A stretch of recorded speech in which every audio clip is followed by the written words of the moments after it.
Welcome, TJK, ladies and gentlemen. This is another day, beautiful day, recording from Uganda, home, chilled, relaxed. We are going to have a topic today that is dear and near to my heart and to every parent around the world. We are going to have a discussion. A friend of mine who is also a parent will be asking questions behind the camera. They won't be in camera. We will discuss working parents. I'll be discussing from the man perspective. We will hear questions related to woman perspective, but all in all, we will learn, relearn, and unlearn together. Within the comments, you, the parents, wannabe parents, if you had parents, you have an opinion. You share it in your comment in the comments below, whether in Uganda is perfect, whether in Michigan, not so perfect, but that's why we are in Uganda, chilled, relaxed, drink in hand. Let's get into this topic. Let's discuss, ladies and gentlemen. Remember to subscribe, remember to share, and remember to comment and share your opinions. This is different. We like different things, so we'll get to do it like this. My friend, what is your first question? How many kids do you have? 4. Are you married or single? I am divorced. Our topic at hand is working parents. When someone says working parents, I ask you both questions because it gives me a perspective of the questions and your contribution to, to your children and the household and everything. It's different if it's one parent, if it's also different if it's working 2 parents under one house, under one household. That's why I asked. Now, number 2, if someone says working parents, what does that mean to you? I mean, it's a parent who has a child or children, and they get to go do a job either at home or leave the home and go do the job and come back. I try to avoid the word balancing because balancing means it has to be equal, 50%, 50%. I use buckets. You have a bucket of children or child, you have a bucket of work or different jobs, and you are trying to do both and give each one the part it deserves. So a working parent would be defined, in my opinion, that way. But feel free, ladies and gentlemen, to share your definition of a working parent. What would you say is the hardest part of being a working parent? In that same context, what would you say is the easiest part of becoming a working parent? The easiest part of a working parent, from my point of view and opinion, is the satisfaction that you are able to provide to your children. If you have a job, a paying job, and bring a check at home, you are able to buy necessities, you are able to save money, you are able to provide for your children. And this, from the man's perspective, the satisfaction that you are able to provide is an important piece. The difficulty about working parent is the guilt of what you are missing as your children grow, whether they are taking the first step as a baby or they have lost their tooth while you are at work, or you were working late and forgot to read them a bed story if you read to your children, which I encourage you to do, or they continue telling you, why do you go to work, Daddy? Why can't you play with me at home all day? Those guilt comes in, it's on you. And if you have a nagging wife also who is telling you are always gone, not here with the children, and they don't have to be nagging either, could be they are highlighting the fact that you are missing on some parts, because if your wife, your partner, your girlfriend is staying home while you're going to work, you work all day, they are with the baby or babies all day. By the time you come home, you are tired from work, they are tired from what they've been doing at home, working from home.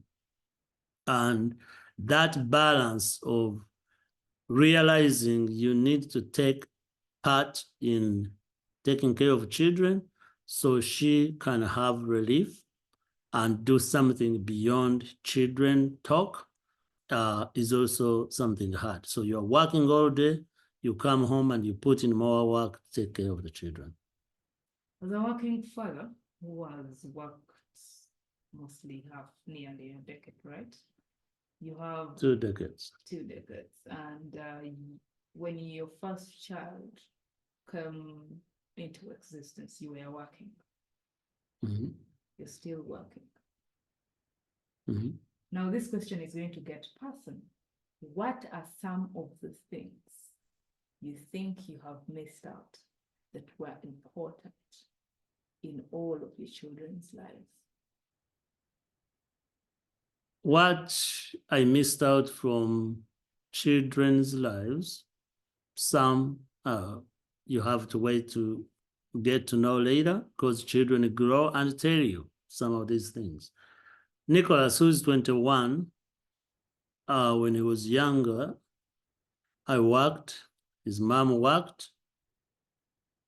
I stayed home in the beginning when he was born, but when he was able to go to daycare, we both went to work. But every time I dropped him at the daycare, there was that nagging. Somebody else is going to watch my son while I go to work. If I could avoid it, I could have avoided it, but it was necessary for both of us to work. So I missed some of those developmental stages as he was growing. But because also I was doing 2 jobs, I worked at Michigan State University and I was running in Yaka when it had just started. After Michigan State University, I would come home and pull out the computer and start working again. So sometimes while he's eating dinner, I was still have a computer in front of me.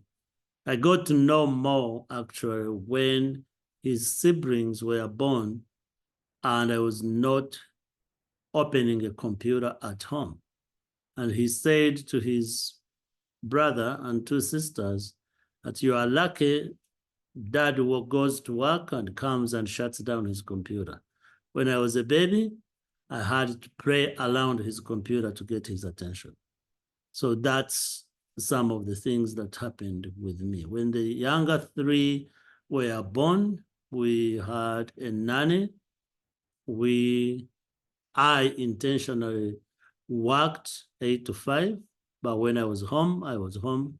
I didn't work on a computer when they were younger. So they had playtime to the extent, actually, Nolan, Tali, and Tessa one time told somebody that they thought I was their driver. They didn't know I had a job outside the house because they never saw me working as babies. Now, do you have any regrets of being a working parent? 0. If you could pick one thing that would make your life easier as a working and better parent, what would it be? Can you repeat the question? If you could pick one thing that would have made your working life as a parent easier, what would it be? Make $1 million a month. If the money was there and you are able to invest it and make it 1 month, then you would be comfortable paying all the bills, pay off the house, have everything set. Then the guilt of that patriarchal behavior of the man, I need to provide, for me, it wouldn't have been there if all the necessities were being met with the paycheck. But because there was always something to be done, the school to be paid, somebody to support his spouse going to school, child care, winter coats, broken piece in the house that needs to be repaired. The scarcity of money made it more difficult. If there was no scarcity of money, the hours for me that I was working would be lessened and lessened, or maybe not even work. Wake up, take my children. I have a friend of mine who is 35 and retired already. He made enough money. He moved from New York and came back to Michigan. He coaches his two girls basketball. He invests in stock. He monitors his stock. His house is paid for. His cars are paid for. His second house is paid for. So because things are already there, he's able to spend formative years of his young girls' lives together. So I think if it was $1 million a month or more, Someone would make it easier. Another person would argue flexible schedule. They Yeah. would say maybe you get a flexible schedule, you work part-time, you get a supportive worker boss, you telecommute, you get a better child care, all those things. Yeah, some other person might say that will, for me, I've been self-employed as CEO of Nyaka for many years. So the schedule flexibility was not an issue. It could be more flexible. But because I had another speaking engagement that will pay extra money, because I had a book to finish so I can sell another book, all these are tied into the money. That's a personal question. People have different ways they would answer it. And you, the viewer, you are welcome to participate in this conversation. Get your drink, sit down, and put those comments down. Do you think you've not stayed in Uganda, and because they know this is what is said, African countries, when you, let's say, raising children, it's always a village. You have help from your sisters, from your friends, from your cousins, nephews, and everything. But living in the diaspora is kind of harder because you have to do everything yourself. So do you think parents who are not in the diaspora, who are living, let's say in Uganda, I'm going to give an example of Uganda, have it a little bit easier, few percent of easiness, because they get help from relatives and community? The definite answer is yes, but I'm going to clarify that answer. For women, I would say yes, because majority of the men, my brothers in Uganda, don't participate in raising children and taking care of children. One of the things I'm so thankful to live in the United States is the opportunity that I don't have a nanny in the beginning. I go to work and come home. The opportunity that I've had as a father to be a hands-on father, take my children to their games, play games with them, take them to church, dress them myself so they can go, Daddy, this one here is painting. That hands-on is able to happen because we don't have nannies all over the place. It's also a disadvantage that so much is not done. So for me, I've lived both. I've not had children here in Uganda and raised them in Uganda, but at one point I had a nanny. It was easier to say, hey, Rosemary, I'm on my way, please dress up kids, I'm going to take them swimming. So by the time I pulled up in front of the house, children are already dressed, their swimming shorts are already ready. When we are leaving the swimming pool, hey, Rosemary, we are on our way. By the time we walk in the house, dinner is there. That is easier, utilizing. But in our Uganda typical home, because we have all the help that you need, you have house girls, you have somebody to cut your grass, you have somebody to brush your shoes, you have somebody to open the gate. Many times fathers have relaxed and not participated in their life, in the lives of their children, because there's so much help and they don't know any other way how to do it. And I've seen it also when my friends visit with their children and they wake up and just stand there. They don't know what the child eats for breakfast. They don't know. And even the children know, hey, mommy and I don't know what we eat. Where is our nanny? So it has advantages. It has disadvantages. There's always no way you can say this is better, this is worse, but you can point the advantages and disadvantages of each. Now, you that more highlightation of you being a working parent for to remind the people what the topic of the day is, which is working parents. It could be a single mother, it could be both parents or single father at the end of the day. But some people have faced this, some people have not faced this. Have you faced any health problems in being a working parent? Health problems? There is depression, there is anxiety, there is fatigue, insomnia, there's migraines, so you get sick all the time, and healthy weight loss or gain, things like that. Those are health problems. Have you? As a result of being a parent, no. Working parent, no, but like Americans say, knock on the wood so it doesn't happen. No, I have been a person who really puts priority in taking care of myself, watches how I eat, where I eat, exercises constantly. I come from a family that has some of the overweight leading to high blood pressure and diabetes. I have been lucky. I thank God for the opportunity, for the blessing of not facing those different ailments that come with working parents that you are describing. That we are describing. Now, this is a study by NICHD, which was conducted, and it says, it describes the relationship between working parents and parents who are staying at home. They say the findings reveal that children of busy working parents. Now, I want you to shift this from you and make it a general thing.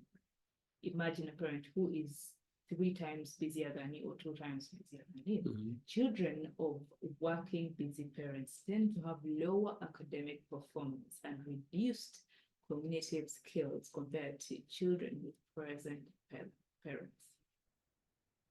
That is actually a true study. It has been shown over and over that kids whose parents are absent in their lives will do poor in school compared to kids whose both parents are available and are participating in their lives. Dinner time, sit around the table, have a discussion. And this applies to whether you are single parent or both parents. That touch of the mother or a father, that reassurance and look in the eye and say, how was your day, is really very important for children. When they go back to school next day, they have the confidence. And this also applies mostly to fathers. The reassurance of that father figure in a child's life. The mother already has an advantage. They carried the child for 9 months. They care for the child. They feed them. They carry them on the back, if you are in my village. But we, the fathers, have an extra role that God has bestowed upon us to reassure, to love, and to make sure we are there as pillars of our children in affirming words, in the touch that they don't get from the mother or from the auntie, that hug from you, the father, I love you, please go, conquer the day, make good decisions. is really important for our children to be able to step out of the house with the confidence they need from the parent. This also happens to the mother. I spoke to one time to a mother who said to me that from the day their children started school, they put a note in their lunchbox so that when they are opening that box, the first thing they see is something from mom, makes them smile. Even when they went to college, that child was still asking mom, did you put a note for me to go in my dormitory? That's not dependency syndrome. That is love in action. Now, you earlier on when I asked what are some of the things you think your kids missed out, you said maybe you're going to get to know in future. You wouldn't know now. You knew one of them. Now, as a parent who has the responsibility to provide and take care of the children and be there for them and nurture and do all these things, you know that you have spent most of your time working. Even after knowing this, have you slowed down? Even after slowing down, have you put in much more time than you did? And if you did, what have you changed? And what are you doing on not having the conversation in the future of, Dad, you didn't do this and this because you were always traveling. You didn't do this and this because you were never there. I never got to have this and this because you were always on the move. I answered that question earlier about the difference between Nicholas, the oldest, 21, and Nolan, 12, Tari and Tessa, 10. No, I think now, what have you changed? Now I am divorced. Wait, Okay. I am divorced. The kids live most of the week with their mother. When they come to me on weekends, I have them, all the days I have them. I'm intentional on putting in time with them. But the day-to-day wake up Monday, Tuesday, Wednesday, Thursday, Friday is more at their mother's house. I make phone calls, reassure them, but when they are with me, I don't have that computer on my lap trying to work like I did before. So I have changed my working habits. I travel in times when I know they are with their mother legally. And when I need to be with them, I'm with them and do the best. Definitely, divorce is not the ideal situation for children. If you can avoid it, avoid it. But when it is there, you also have to do your best to give your children time, especially if they are coming to you for a shorter period of time. Give 100% so they can have the memories and assurances and good time with you before they go back to the other parent. Oh. So you're putting in your time, you're doing it now, and kudos, right? I do. Yes, no, it's a yes. This is like a supplement of what you're saying. A compliment? Supplement, Okay, yeah, of what you just said. thank you. Oh my God. All right. Remind the people what the topic is and where we are, please. Working parents, we have few more minutes to wrap up this conversation. Make sure you share your comments, share your opinions. This is a channel that invites you to participate, to learn, relearn, and unlearn together. Topic: working parents, the good, the bad, the worst. How have you experienced it? How will you experience it? Or if you are a child who was raised in an environment of working parents and have something to say, tell us what you wish your parents could have done differently. What you gained from those moments that we are talking about, or lost from the moments we are talking about when your parents were not there. You just said you have a few minutes. So as we conclude this whole topic, it's a broad topic. And for children, they experience their parents' love and attention differently. Sometimes as a parent, you might be there and you think, I'm not doing enough, and the kid is okay. Or you could be there and you say, I'm doing enough, and the kid is like, no, you're not doing anything. That's true. So before you conclude and maybe give a few tips here and there, as someone who is also trying to get tips from the people that are watching, if they have any for you, do you think it is fair for the parents? Now I have turned it around from the children and it is going to the parents. Because you have to remember that also the children are going to go through the same thing. You're going to grow up, be adults, start working, maybe have the family, the cycle continues. So do you think it is fair for the parents when their children turn around when they grow up and start pinpointing them for not being there, always working, always looking for money, always trying to get school fees, always trying to do all this? Do you think it's fair for the parents? Is it fair for the parents, for the children to criticize them? In Ruchiga they say, otamukwise atimwikalire tujende. If you are the person watching a wrestling match, as a translation, you keep telling the other person, knock him down so we can go. This meaning lies into you do not know what the man or woman who is wrestling, how difficult or how easy that struggle is. So please be careful. Whether it's your parents, you do not understand the reasons why or why not they did what they had to do. We don't know the trauma your parents went through.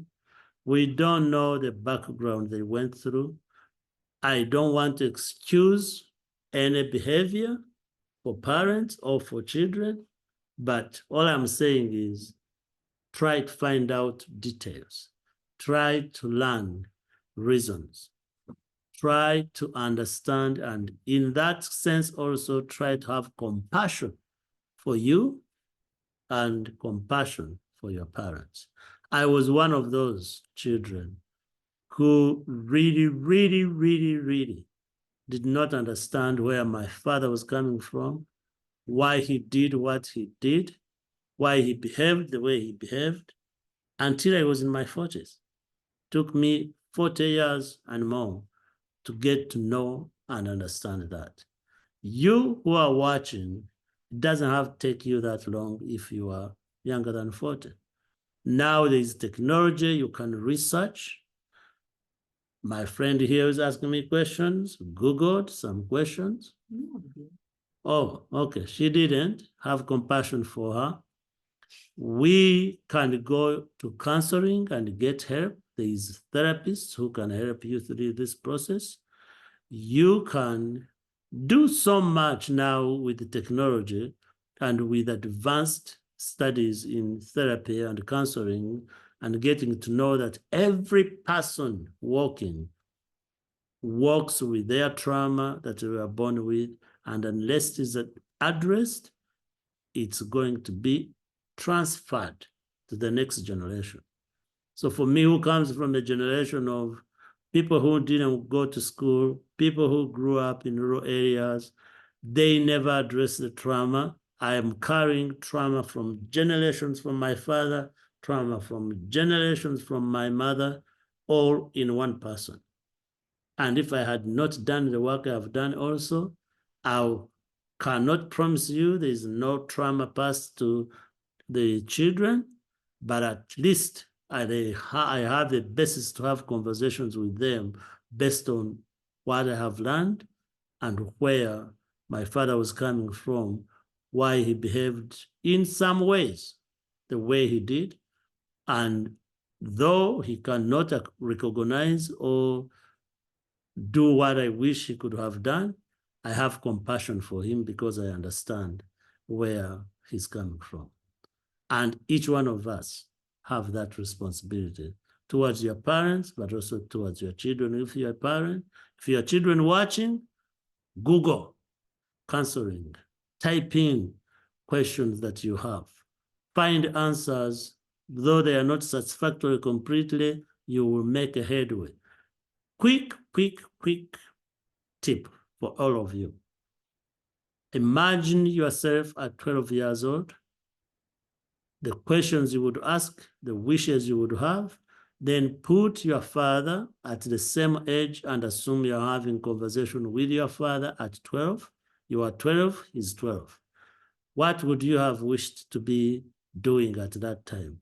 Who were your friends when you were 12? What did you do for chores when you were 12? Do the same thing with your mother. If you are honest enough and even write it down, by the end of the exercise, you understand a little bit why your mother or father behave the way they do. But there is help out there. Seek the help. And don't tell me I prayed about it.